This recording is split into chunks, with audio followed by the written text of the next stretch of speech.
माननीय कार्तिकेय शर्मा जी, राज्यसभा सांसद। मैं परम आदरणीय डॉक्टर अजय सिंह चौटाला जी का, प्रदेश के उप मुख्यमंत्री भाई दुष्यंत चौटाला जी का, मेरे लाडले भाई दिग्विजय सिंह जी का, जेजेपी के प्रदेश अध्यक्ष सरदार निशांत सिंह जी का, सरकार में मंत्री और टोहाना से विधायक देवेंद्र सिंह बबली जी का, सरकार में मंत्री और उकलाना से विधायक अनूप कुमार धानक जी का, बाड्रा से विधायक नैना सिंह चौटाला जी का, जुलाना से विधायक अमरजीत ढांडा जी का, बरवाला से विधायक जोगीराम सिहाग जी का, शाहबाद से विधायक रामकरण जी का, गूला से विधायक ईश्वर सिंह जी का और वरिष्ठ नेता केसी बांगड़ जी का, प्रदेश कार्यकर्ता प्रभारी रणधीर सिंह जी का और मंच पे विराजमान सारी जेजेपी लीडरशिप का बहुत बहुत धन्यवाद करना चाहता हूं। आप सबका धन्यवाद करना चाहता हूं। साथियों, जब जेजेपी के स्थापना दिवस समारोह का निमंत्रण के लिए उप मुख्यमंत्री भाई दुष्यंत जी का और लाडले छोटे भाई दिग्विजय का मुझे फ़ोन आया तो मैंने तुरंत ये निमंत्रण स्वीकार किया। दोस्तों, इसके दो कारण हैं। मुख्य कारण तो ये है कि जब मैं राज्यसभा के चुनाव के लिए खड़ा हुआ तब मुझे माननीय मुख्यमंत्री श्री मनोहर लाल जी का तो आशीर्वाद मिला ही, लेकिन साथ साथ उप मुख्यमंत्री भाई दुष्यंत चौटाला का भी साथ मिला। भाई दुष्यंत के निर्देश अनुसार जेजेपी के माननीय विधायकों ने राज्यसभा चुनाव में न केवल मुझे वोट दिया बल्कि मेरे नाम का प्रस्ताव रखने वाले में जेजेपी के विधायक प्रमुख थे। इसमें मुझे JJP supremo uncle Ajay Chautala ji का भी आशीर्वाद मिला और लाडले छोटे भाई दिग्विजय मेरे इलेक्शन एजेंट जेजेपी के थे और मेरे साथ एक कंधे से कंधा मिलाकर पूरे इलेक्शन में मेरे साथ खड़े रहे। आज जेजेपी के स्थापना दिवस पर जब सारा जेजेपी परिवार इतनी भारी संख्या में यहाँ एक एकत्रित हुआ है तो राज्यसभा चुनाव में मेरा साथ देने के लिए अंकल डॉक्टर अजय चौटाला जी का, प्रदेश के उप मुख्यमंत्री भाई दुष्यंत चौटाला जी का, लाडले भाई दिग्विजय चौटाला जी का और जेजेपी के सभी एमएलए साहिबान सहित पूरे जेजेपी परिवार का तहे दिल से धन्यवाद करता हूं। दोस्तों, मेरा आज जननायक जनता पार्टी के स्थापना दिवस पर उपस्थित होने के तो दूसरा कारण बताने से पहले बात करना चाहता हूं जननायक स्वर्गीय चौधरी देवीलाल जी की, जिनके नाम पर जननायक जनता पार्टी की स्थापना हुई है, जिनके विचारों पर और नीतियों पे जननायक जनता पार्टी की स्थापना हुई है। इसमें कोई दो राय नहीं कि ताऊ देवीलाल के नाम से, उनके काम से आज भी हरियाणा का बच्चा बच्चा वाकिफ है। लेकिन अपने युवा साथियों का ध्यान मैं एक इंटरेस्टिंग फैक्ट की ओर इंगित करना चाहता हूं। आज से लगभग 35-36 साल पहले जब स्मार्टफोन नहीं होते थे, व्हाट्सएप सोशल मीडिया नहीं था और प्राइवेट टीवी चैनल भी नहीं होते थे, तो ऐसे समय पर जब कम्युनिकेशन नहीं था, संपर्क साधना मुश्किल होता था, लोगों से मिलना मुश्किल होता था, तो 1986 में माननीय स्वर्गीय देवीलाल जी ने एक लड़ाई लड़ने का काम किया। उस वक़्त की बंसीलाल सरकार के खिलाफ एक न्याय की लड़ाई लड़ने का काम किया और 1987 में उन्होंने एक इतिहास रचा हरियाणा में, जहां पर लोकदल की और बीजेपी की सरकार ने उन 90 में से 85 सीटें पाई थी। यह हरियाणा का सबसे बड़ा इतिहास है। आज हम जब इस बात को सोचते हैं तो ये बहुत आसान लगता है, क्योंकि हम संचार की वजह से, टेक्नोलॉजी की वजह से हम लोगों से संपर्क कर पाते हैं, आप लोगों से बात कर पाते हैं, लोग अपनी समस्याएं रख पाते हैं। लेकिन ज़रा सोचिए, अपने युवा साथियों से इस बात के ऊपर गौर करने को बोलूँगा कि ज़रा सोचिए कि उस ज़माने में इस तरीके की जीत प्राप्त करने के लिए उन्होंने किस तरीके से जन भावना, जन सेवा की भावना लेकर उन लोगों के बीच में गए और किस तरह से उनकी इस बात का आभास था कि लोग क्या चाहते हैं, लोगों की मंशा क्या है। और मुझे ये कहने में खुशी है कि आज जिस तरीके से भाई दुष्यंत एक युवा राजनेता के तौर पर उन्होंने अपनी राजनीति शुरू की, सबसे युवा सांसद बने, एक युवा मुख्यमंत्री के रूप में, उप मुख्यमंत्री के रूप में उन्होंने कार्यभार संभाला एक बहुत कम उम्र में। तो साथियों, मेरे यहाँ आने का दूसरा कारण भी यहीं से शुरू होता है।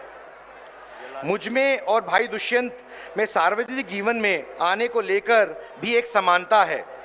जैसे कि भाई दुष्यंत किसानों के मसीहा, अपने परदादा स्वर्गीय चौधरी देवीलाल जी के पद चिन्हों पर चलने का प्रण लेकर जन सेवा के भाव से राजनीति में आए हैं, और मैंने भी अपने पिता पंडित विनोद शर्मा जी के पद चिन्हों पर चलने का निर्णय लेते हुए सार्वजनिक जीवन में कदम रखा है। मेरे पिता पंडित विनोद शर्मा जी ने हमेशा छत्तीस बिरादरी को साथ लेकर सर्व समाज की हित में काम किया है। सरकारी नौकरियों में पारदर्शिता लाने का की बात हो, सरकारी नौकरियों में इंटरव्यू खत्म करने की बात हो, सबसे पहले पंडित विनोद शर्मा जी ने उठाई थी। और मैं आभारी हूं माननीय मुख्यमंत्री श्री मनोहर लाल जी का, उन्होंने 2014 में सरकार बनाने के बाद इंटरव्यू सिस्टम खत्म करने का काम किया।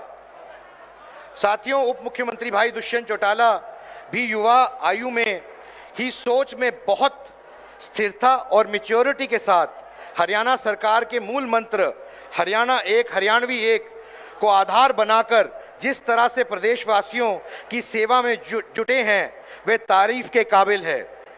साथियों, उप मुख्यमंत्री भाई दुष्यंत चौटाला के बारे में एक बात जो आपको नहीं मालूम है, वो आज मैं आपको बताता हूँ।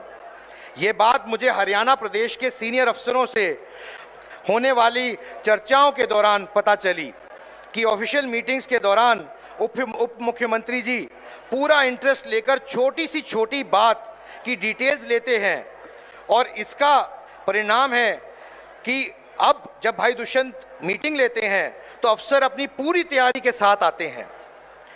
कई साथियों को ये बात सुनकर आम बात लग रही होगी, लेकिन मैं ये बात आपको बताना चाहता हूँ कि ये गहरी बात है।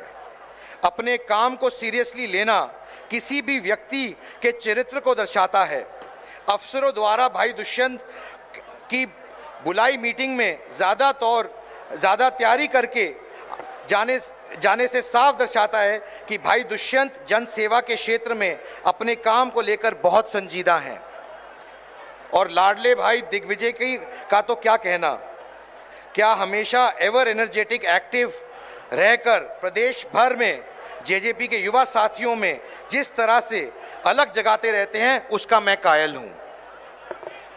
दोस्तों, डॉक्टर अजय सिंह चौटाला जी और श्री माता तुल्य नैना चौटाला जी का भी मैं बहुत बहुत धन्यवाद देता हूं कि उन्होंने ऐसे संस्कार दिए कि भाई दिग्विजय चौटाला और दुष्यंत चौटाला एक सेवा भाव से, मैं राजनीति नहीं कहूँगा, एक सेवा भाव से आपके बीच में आकर आपकी सेवा करने का काम कर रहे हैं।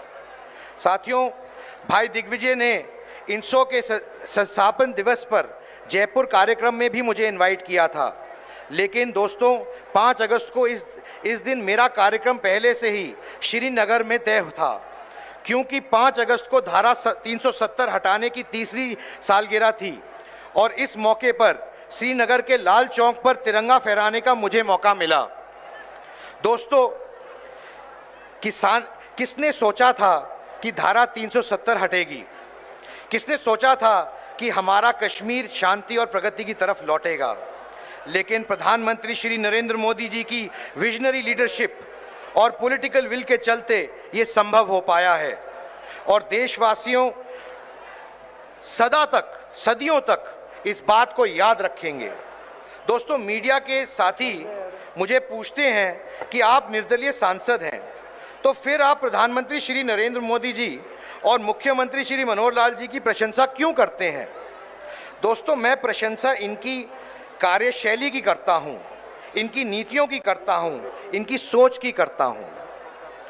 दोस्तों, अभी पिछले दिनों ही मुझे पार्लियामेंट्री डेलीगेशन के सदस्य के तौर पर मुझे रवांडा जाने का मौका मिला, और मुझे इस बात का आभास हुआ कि क्या आज एक भारतीय नागरिक के तौर पर दुनिया में हमारी क्या ख्याति है, दुनिया हमें किस तरह देखती है।